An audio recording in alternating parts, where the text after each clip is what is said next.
Most recently, I've been delving back into my own practice. I got my master's and I've been really focusing on my own work.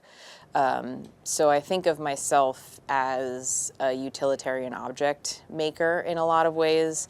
I am an artist, but I also like functional work. I've always thought of myself as a fabricator rather than an artist. For the bulk of my career, I was a production glassblower, and even now I have a studio where I make art for other artists. And I come from a history of lace makers, so recently I've started practicing lace making with glass because that is my medium, that's what I know. So really transforming those objects into decorative artistic sculptures rather than just something you would see in a house.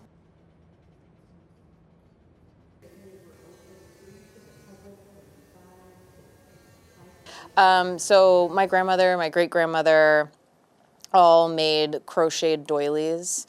So rather than like tatting, which is traditional lace making, it's just crocheted but with a really small thread and a hook of just like making decorative pattern with thread. So that sort of started out of mindfulness through making. I made a lot of chain for my master's thesis exhibition. So I was just focusing on like meditative practices through motion, and that's sort of how I think of crocheted work also. So when I had a recent residency at WheatonArts in New Jersey, I really started focusing on the flameworked aspect of that and sort of thinking of that glass as thread and meditation through just making these patterns repetitiously for hundreds of hours.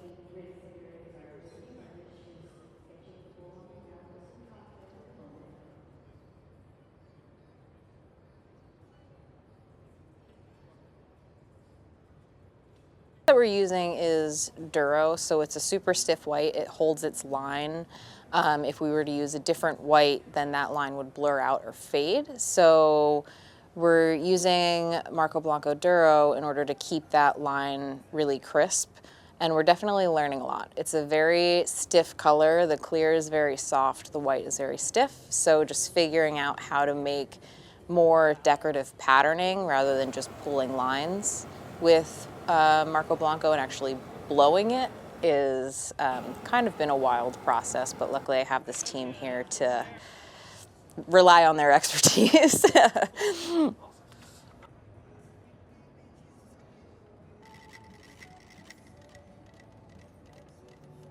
It's definitely been a learning process.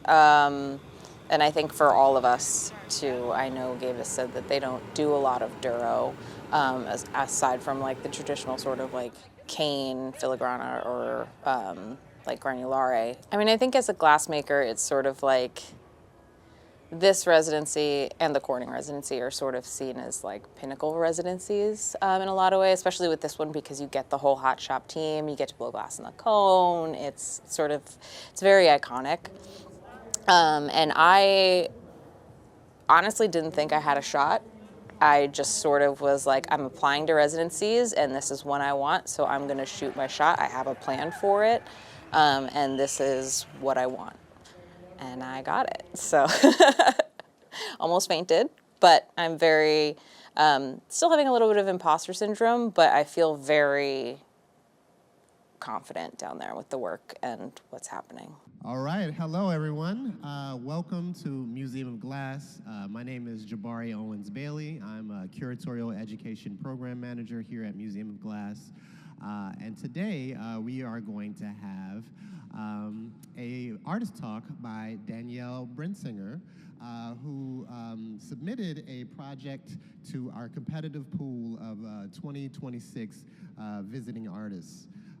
She is a contemporary glass artist, instructor, and fabricator whose work investigates craft, form, and narrative through glass and mixed media. She earned her BFA from Tyler School of Art at Temple and also completed her MFA at California State University San Bernardino in 2023. Her work traces the rhythms and gestures of making, drawing, and patterns of labor and care that echo across generations.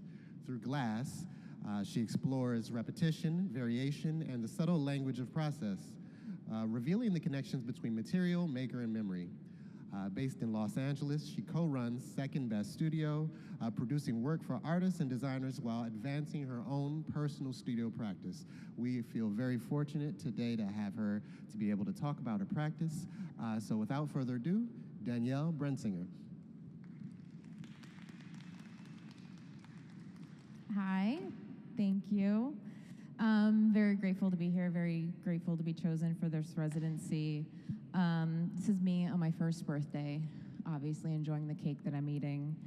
I like to start with this just to sort of break the ice and not take myself so seriously.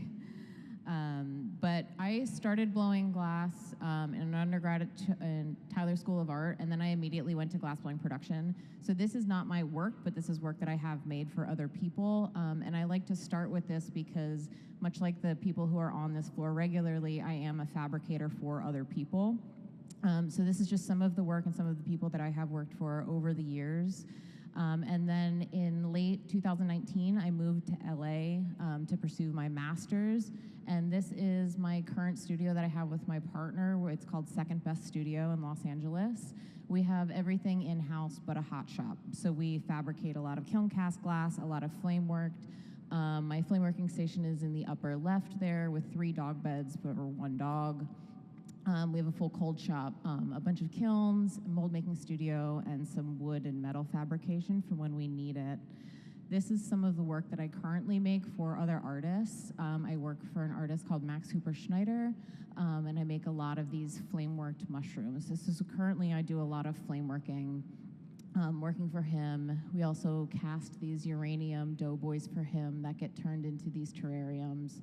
And again, I'm just showing you all of this to show that I make work for other people. So focusing on my practice, my personal practice is a newer thing for me.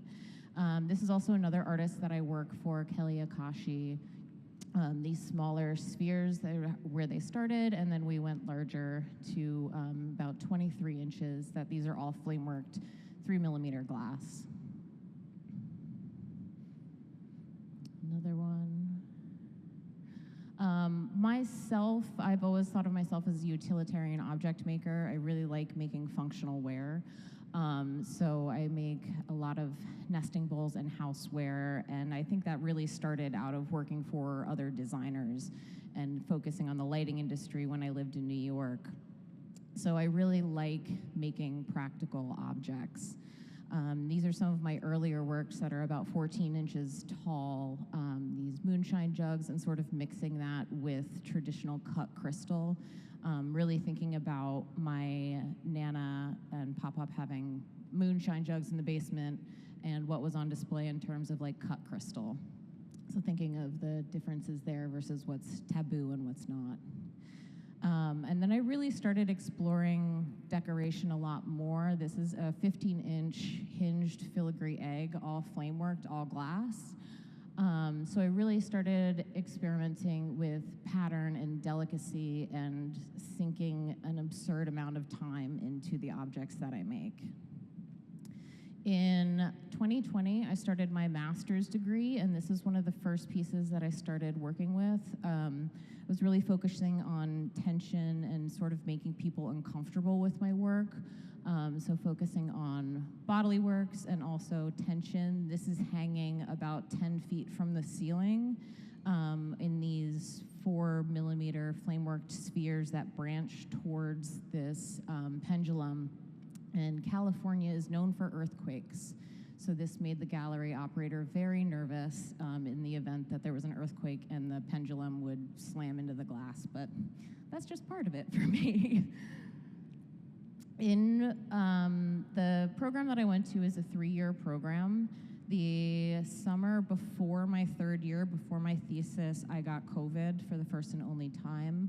And I had a lot of memory issues that came along with that. And I sort of came back to the studio, back to my 3rd year, reading my notes from a 3rd-person perspective. It was really dissociating, so I started sort of making chain out of habit, and I was researching a lot of memory through making and I learned to crochet at a really young age, so I was just thinking of how my hands move and how like the memory of my body can just make this object without me having to physically pay attention to it. So I made 8 seasons worth. Whoop. I think we lost the picture. But all of this chain took me about 8 seasons worth of the X-Files to make, and that's really the only metric I have for it. It's approximately 500-ish feet when laid end to end. This piece spans 30 feet in the gallery by 4 foot across, and each chain section is around 7 foot from the ceiling. So it's all 3mm flame-worked chain with these suspension pieces. And I sort of made these distortion panels as well to go along with it. These are 22 by 44. They're all borosilicate glass and resin. And my work just became very clear and very hard to photograph. So I started working with all of these just as repetition and habit and focusing on that sort of memory through making with your hands. This was the longest piece of chain in the gallery that spanned from the floor, looped around a finger from a cast hand that was on the wall and over this pulley that was on the ceiling, and then it was hanging just by this weight. So this piece was all under tension. There were no true anchor points. If anything snapped, the whole thing would have come down.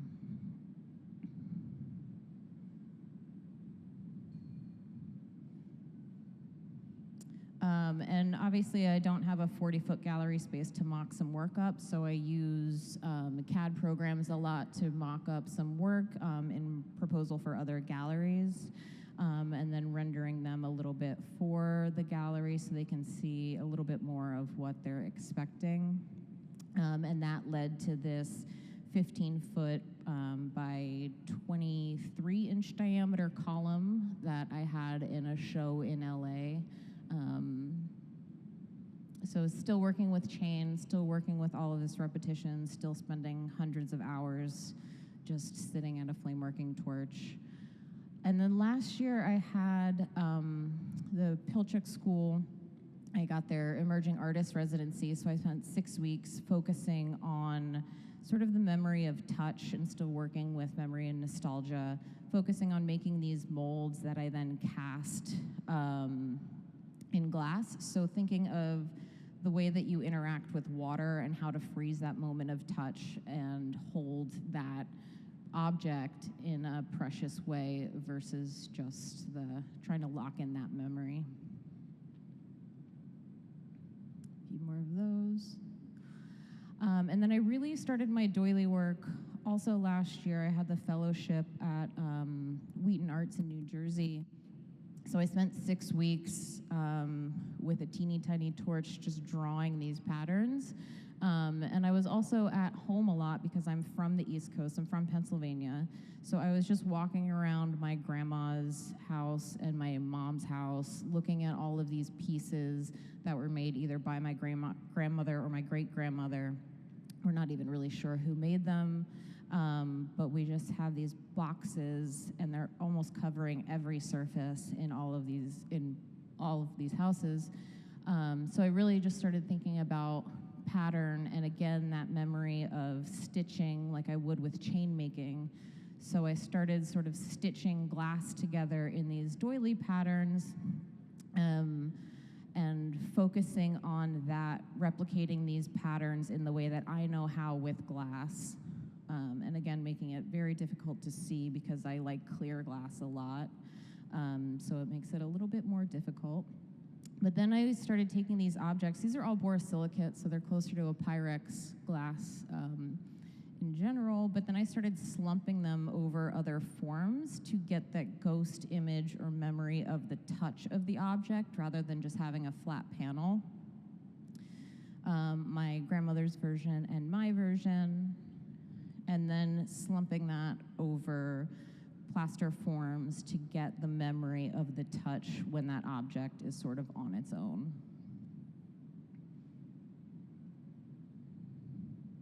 This was my largest panel. this wheat pattern that we've been working with a lot this week. This was the first iteration of it, and I think they are very beautiful objects as flat pieces, but that wasn't really the point of this residency. It was a lot of experimentation, so then I did also take this and slump it over a form of a tabletop. So this is now about 16 inches across, slumped, and sort of focusing on those shadows. This is an opalescent white glass, so sometimes it's there and sometimes it's not, but really focusing on those shadows and that delicacy of the pattern. I also dabble in neon, so again, I'm still working with the same motifs and sort of that same memory of nostalgia. This was just in a piece in LA at the end of last year. And working with those same motifs with a falling leaf pattern and focusing on that memory of nostalgia of what candy was left in my grandma's house. And this sort of hit notes for a lot of people because it's a recognizable thing. I started also playing with these forms in Marini and lace working with horizontal cane, so rolling that up and seeing how I could get these lines and patterns to translate into the hot shop also, which is where we are now with this residency. We made these pieces in the beginning and we've been picking them up, so it's been really just about focusing on this pattern and focusing on these forms and just nailing everything in with sort of that memories of my grandparents' house. Thank you.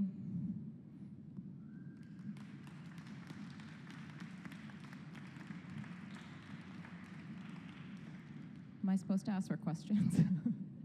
Does anyone have any questions?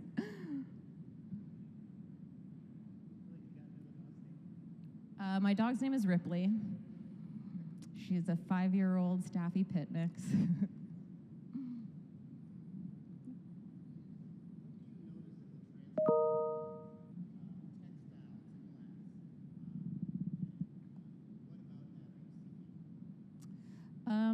So I think I'm seeking the delicacy of the line, which can be hard to translate in glass a lot. So I'm really trying to seek that delicacy on larger scale objects. And I notice a lot of the correlation in the way that I make those patterns also in terms of stitching and laying in the pattern with the glass. A lot of it has to be simplified to translate it into glass. But yeah, I'm really focusing on sort of that delicacy.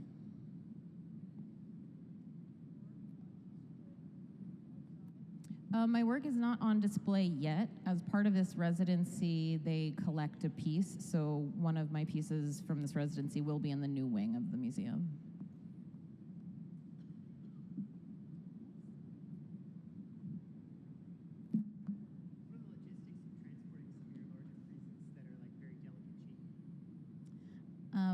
I got very good at packing. It's a lot of cotton batting, a lot of foam. But yeah, the logistics are not cheap.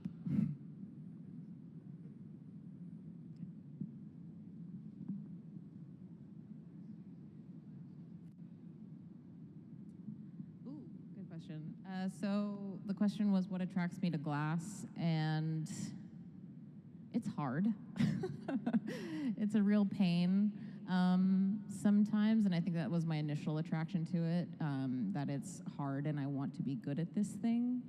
So yeah, and it's hot, and now it's my medium, it's what I know, it's what I'm comfortable in. Okay, thank you.